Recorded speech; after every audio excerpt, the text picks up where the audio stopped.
This is my 2005 Honda Accord wagon, and if you live in North America, there's a pretty good chance that you've never even seen one of these. So here's some interesting things about it. Some unique to this car, but some things applicable to basically any car from Japan. Shortly after turning on the car, I'm greeted by this. Now, I don't speak Japanese, but from the translation I got on Google, it says something along the lines of card not inserted. If you speak Japanese, please let me know the exact translation because I'd love to know. The audio is coming from this small speaker mounted on the windshield, and it's actually connected to a card reader inside the center console. This is an aftermarket feature that a lot of cars from Japan will have because of the amount of toll booths they have. It's kind of annoying to have to stop every single time you get to one, so a card reader like this allows you to pay without having to insert your card at the booth. Convenient for drivers in Japan, but for me in Canada, it basically just allows me to test how gullible my passenger is. Man, this car can do all kind of things, man. Want to see?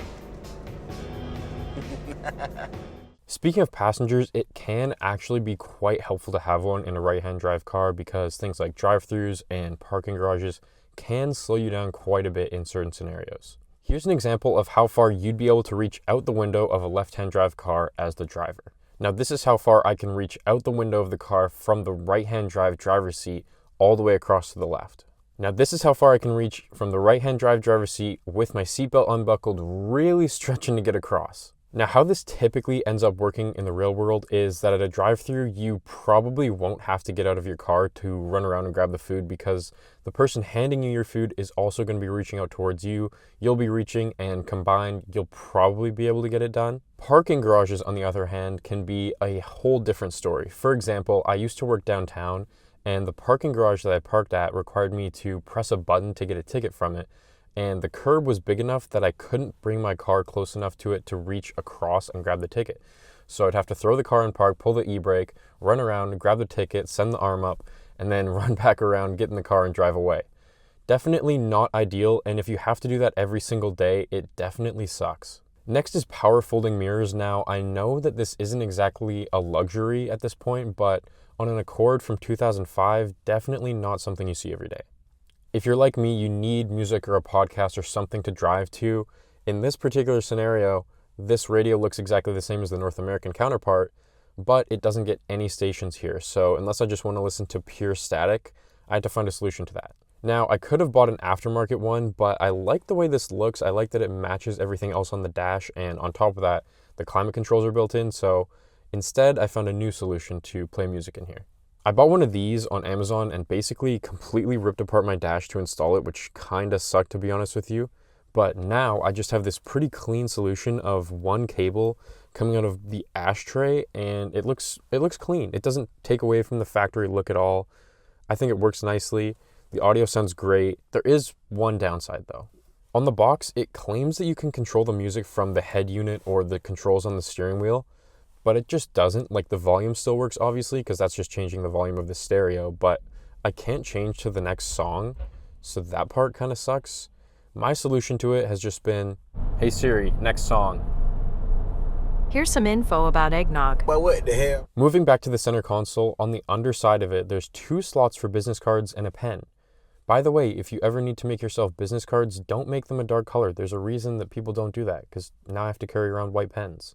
When I first saw this car online, I was a little disappointed that it didn't have leather seats because I thought that these seats were just normal cloth seats, which I wouldn't really say they are.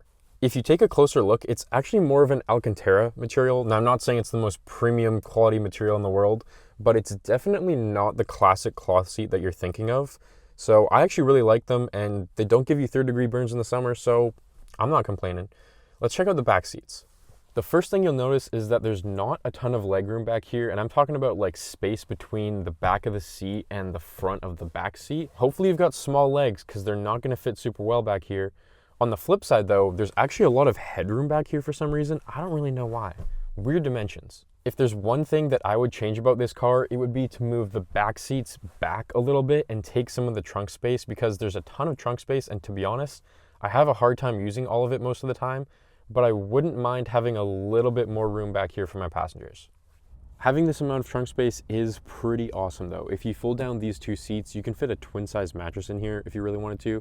You could even sleep on it. Your head's gonna be pretty close to the roof there, but You could sleep on it if you had to. I've also fit 3 hockey bags in here, no problem, so meets my needs. Well, we're back here. A couple other weird quirks. It's got a 2-prong 100-watt power outlet right here, which is pretty sweet. And on this side, it has just the traditional car power outlet that you'd expect to see. And then lights on both sides, which is pretty sweet. And it even has these hooks right here for, I don't really know what, maybe shopping bags? Pretty awesome. The trunk also has a bunch of hidden compartments, which is great for storing things like jumper cables or charge packs. And on top of that, factory subwoofer right here, which is super, super sweet. When I was buying this car from the previous owner, he told me that it didn't have a spare tire and that was common for JDM cars. I was pretty skeptical, and for good reason. But my favorite quirk of them all is that this car comes with a flare and a pretty nice little holder for it too. Those are some of the quirks of living with my car. I want you guys to let me know in the comments what car you drive and your favorite quirk about it. Thanks for watching. If you enjoyed this video, make sure you subscribe so you don't miss the next one.